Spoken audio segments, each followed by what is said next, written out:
Mesdames et messieurs, les États-Unis d'Amérique capitulent face à l'Iran sur le dossier nucléaire. Selon les informations de dernière minute, ces dernières heures, je parle de ces dernières heures, l'Amérique dit espérer un accord signé et que l'Iran doit certifier qu'ils ne vont pas avoir l'arme nucléaire, l'arme atomique.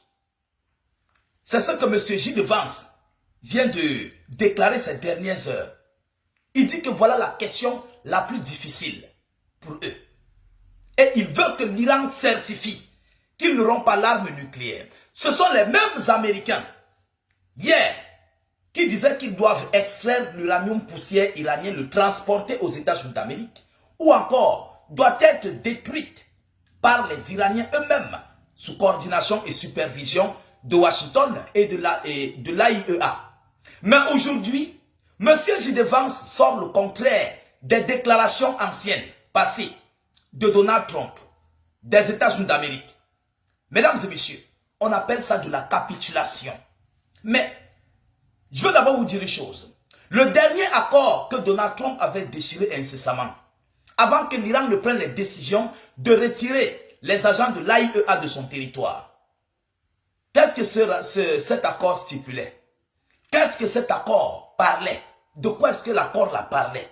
Mais les Iraniens vous avaient dit, nous, on n'enrichit pas l'uranium pour des fins militaires. On enrichit l'uranium pour des fins pacifiques, pour des besoins pacifiques, civils. Vous comprenez un peu? Malgré ça, il y avait les agents de l'AIEA qui contrôlaient et supervisaient les travaux dans les multiples sites d'enrichissement d'uranium. Mais malgré ça, la présence et les caméras, les vidéocaméras qui étaient là et enregistraient tout, Donald Trump avait déchiré l'accord et revenu pour les hostilités. Mais aujourd'hui, ils veulent encore revenir sur leur propre accord qu'ils ont déchiré. Parce que lorsque nous voyons cette annonce-là, cette annonce de M. J. Vance reflète l'accord passé que Trump avait déchiré incessamment. Je ne vois pas un changement là-dessus. Donc en réalité, Washington fait un revirement et veut désormais capituler sur le dossier nucléaire et plus précisément sur ce conflit de l'Iran. Mais laissez-moi vous dire une chose, c'est parce que l'Amérique est en position de faiblesse. Il faut qu'il se réorganise, il faut qu'il se reprépare, il faut qu'il se repositionne pour un conflit majeur face à Téhéran. Alors, pour aboutir à ce type d'accord, ou bien pour aboutir à ce type de préparatifs d'envergure, pour revenir dans les années prochaines contre l'Iran, il faut encore re-signer un nouvel accord comme celui que Washington avait déchiré il y a de cela quelques mois, avant de lancer la bataille de 12 jours face à l'Iran, avant de revenir cette année, après, lors de la bataille de 40 jours face à l'Iran. Vous comprenez un peu? Écoutez ce que J. Vance dit. C'est une capitulation et c'est un revirement spectaculaire de dernière minute. Mesdames et messieurs, J. Vance nous dit quoi? Mettez un maximum de j'aime, partagez la vidéoconférence au maximum. Abonnez-vous pour tous les nouveaux à la page, pour ne plus rater la page, pour ne plus perdre nos vidéoconférences. Mettez beaucoup de partage, informez le monde. C'est ça notre but, notre objectif. Informer le million de personnes. Mesdames et messieurs, M. J. Vance se dit extrêmement optimiste quant à un renoncement de l'Iran aux armes nucléaires. Mais l'Iran vous avait dit que nous, on ne veut pas enrichir l'uranium pour des fins militaires, pour avoir le nucléaire. Nous, on n'a pas besoin de ça. La preuve en est que même lors du vivant de l'ancien guide suprême, M. Ali Khamenei, il y a, les institutions d'ailleurs de l'Iran le disent, ne doivent pas avoir une arme nucléaire. Peut-être, c'est son fils qui veut changer ça. Mais, je dis bien et je précise, lors du vivant de l'ancien guide suprême, les institutions iraniennes le disent, qu'ils ne doivent pas avoir une arme nucléaire. Vous comprenez? Sauf si peut-être son fils, le nouveau guide suprême, le change. Alors, J. Vance dit quoi? Le vice-président américain, qui a participé au pourparlers de paix, s'est dit extrêmement optimiste quant à la possibilité que l'Iran s'engage dans le cadre d'un accord, à ne pas développer d'armes nucléaires, à ne pas développer, donc il faut que l'Iran signe qu'ils ne vont pas développer une arme nucléaire. Bon, entre cette décision-ci, l'accord-ci, et l'accord que Trump avait déchiré, je veux poser une question. Où est la différence? L'accord que Trump avait déchiré, il y avait les agents de l'AIEA qui supervisaient les travaux d'enrichissement d'uranium iranien. Les agents de l'Agence internationale de l'énergie atomique, ils étaient sur le territoire iranien. Raphaël Grossi faisait les tours sur le territoire iranien. C'est le même accord qui a été déchiré par Trump. Alors c'est une capitulation. Ils ont su que, et ils savent qu'ils ne peuvent pas avoir l'uranium enrichi iranien. Ils ne peuvent pas réouvrir le détroit d'Ormuz. Alors vaut mieux revenir dans l'ancien accord qui a été déchiré par Donald Trump. Pourquoi? Pour que l'Iran accepte aussi de réouvrir le détroit d'Ormuz, pour qu'il puisse profiter, l'Amérique et tout le monde entier puissent profiter sur le relancement des produits liquéfiés sur le marché international, qui sont basés plus précisément sur le pétrodollar. Parce que le pétrodollar souffre, ça chauffe, c'est très chaud. Vous comprenez? Il dit quoi? Quant à la possibilité que l'Iran s'engage dans le cadre d'un accord à ne pas développer d'armes nucléaires. Dans une interview donnée hier mardi, aux médias NBC News, c'est J.D. Vance qui le dit. Écoutez ce qu'il dit. Mesdames et messieurs, je pense que la question la plus difficile est de savoir s'ils accepteront le type de mécanisme de contrôle.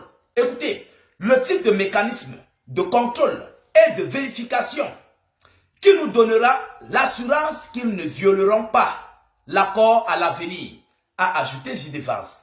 Quel type de mécanisme? Quel type de mécanisme? Le mécanisme de contrôle et de vérification qui donnera l'assurance à l'Amérique que l'Iran ne violera pas l'accord à l'avenir. Le mécanisme de contrôle était bel et bien avant que Trump ne déchire l'accord précédent. Le mécanisme de contrôle, qu'est-ce qu'il y avait? Raphaël Grossi supervisait le contrôle avec les agents de l'AIEA. Vous vous souvenez? Et il y avait les caméras de surveillance. Ça, c'est le mécanisme de contrôle. Alors, nous avons le mécanisme de vérification. Et il y avait les vérifications. Tous les mois, ou bien chaque trimestre, il y avait un mécanisme de vérification. Bon, lorsqu'on voit ça là, l'accord que J.D. Vance veut proposer là, et on voit l'accord que Trump a déchiré, où est la différence? Où est la différence? En réalité, qu'est-ce qui se passe? C'est un piège qu'ils veulent organiser contre l'Iran. Vous savez pourquoi? Ils ne savent pas si les sites d'enrichissement d'uranium iranien fonctionnent encore. S'ils continuent d'enrichir l'uranium. Et ils veulent savoir la réelle position de l'uranium enrichi iranien. C'est pourquoi il faut remettre tout à la base pour être sûr que l'uranium là, ça se trouve à tel niveau. Et le degré d'enrichissement de cet uranium est à tel niveau. C'est ça en fait la réalité. Ils ne connaissent pas où ça se trouve. Ils ne connaissent pas à quel degré l'uranium iranien est enrichi jusqu'à l'heure actuelle. Ils ne savent pas, c'est-à-dire ils ne connaissent rien de ça. Donc il faut d'abord connaître la position exacte. En 2025, Trump avait dit qu'il a détruit complètement les sites d'enrichissement d'uranium. Vrai ou faux? En 2026, Trump revient que non, l'uranium iranien est là. C'est là, c'est encore là. Il faut que l'Iran nous donne ça. Mais aujourd'hui, on nous dit que bon, l'Iran doit nous préciser et doit nous officialiser et jure devant tous les dieux qu'ils ne vont pas avoir l'arme atomique. Alors, ce n'est pas une interdiction d'enrichir l'uranium pacifique ou civil. C'est différent.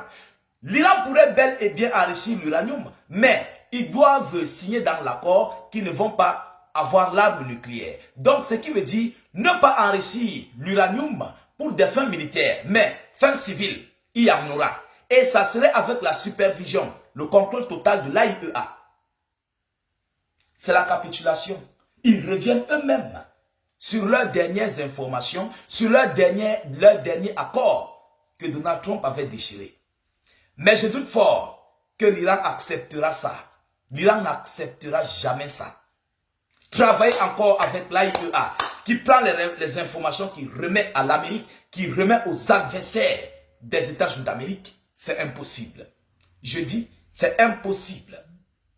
Ça serait impossible. Et pire encore que l'Iran sait que l'adversaire ne pèse pas. Les Iraniens le savent. L'adversaire là, il ne pèse pas. L'adversaire est léger. On peut faire de lui du n'importe quoi. Lorsque vous connaissez que vous attrapez quelqu'un tout le temps, vous le boxez là. Mais est-ce qu'il va encore vous faire peur? Non. Parce que là, sur le tapis, tous les jours, vous l'amenez. Donc l'adversaire, même lorsqu'il se présente devant vous, vous dites seulement que celui-là même il doit partir là-bas. Je n'ai pas envie de l'envoyer au repos éternel. C'est la même chose avec l'Iran et les États-Unis d'Amérique. Donc aujourd'hui, l'Iran n'a plus peur des États-Unis d'Amérique pour sacrifier son territoire ou accepter de tels pareils contrôles. Non, les Iraniens ne sont plus prêts à ça. Mesdames, Mesdemoiselles et Messieurs, nous attendons l'annonce venant de Téhéran. Ce que l'Iran nous dira, nous allons revenir ici pour en parler à nouveau. Restez câblés, scotchés, connectés. Partagez la vidéoconférence au maximum. N'hésitez pas à vous abonner pour ne plus rater la page, mais aussi ne plus perdre nos vidéoconférences.